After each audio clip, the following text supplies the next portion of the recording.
Greater Phoenix look like in the year 2070 in your dreamiest of dreams? The media is the most powerful entity on earth.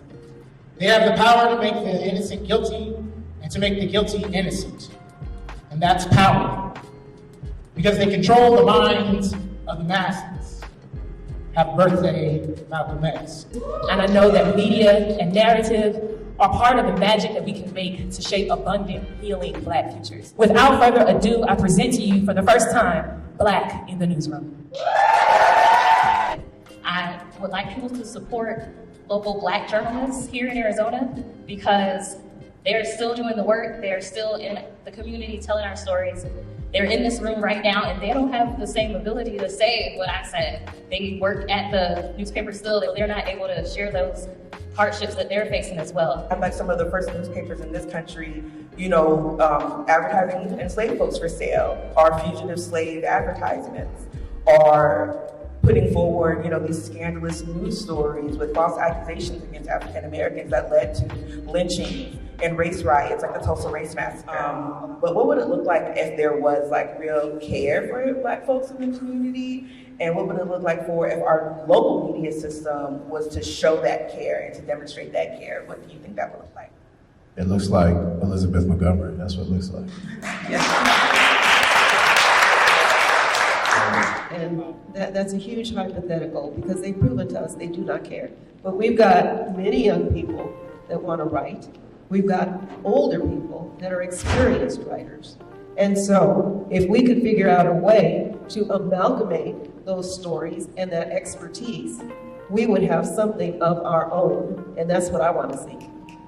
But that's what it looks like, is creating our own spaces, right? That's why I really appreciated in the film when it was like, yo, just so you know, this mess ain't never really gonna be fixed. Because this system, this big media system is doing exactly what it was designed to do, right? And that's why we call for abolition. And abolition doesn't really just look like the tearing down of something, it also looks like the building of something new. And that's exactly what we're doing when we're building our own news media platforms. We're practicing abolition. Our biggest resource that we have is each other.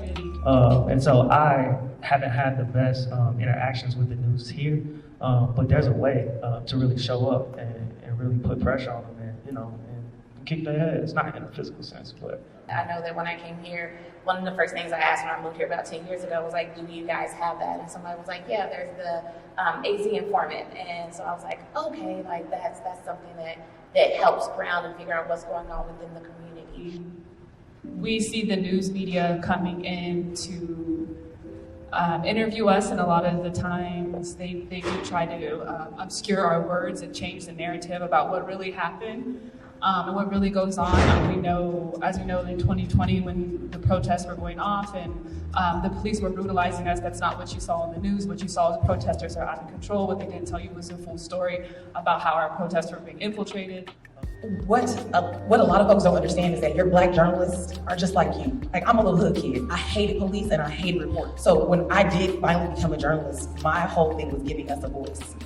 But as you can imagine, I'm dealing with programmers around the country, people in San Diego, people in Hawaii, where I'm saying, hey, look, I have this show. I think it'll work in your city. We're trying to create some empathy. We're trying to educate. We're trying to empower. We're trying to motivate people. And so there's this pushback, this corporate pushback to push back and say, oh no, things work well the way that they are. Ramses and I are DJs by trade. That's what we've done to feed our kids for a couple of decades almost. And in the wake of our people being slaughtered in the street and on TV and on video and on social media, we thought, as we were being covered very, very unfairly by media and made out to be the enemy, as we are marching together to build, they're making us out to be the criminals and the people who are tearing things down. We thought that was unfair.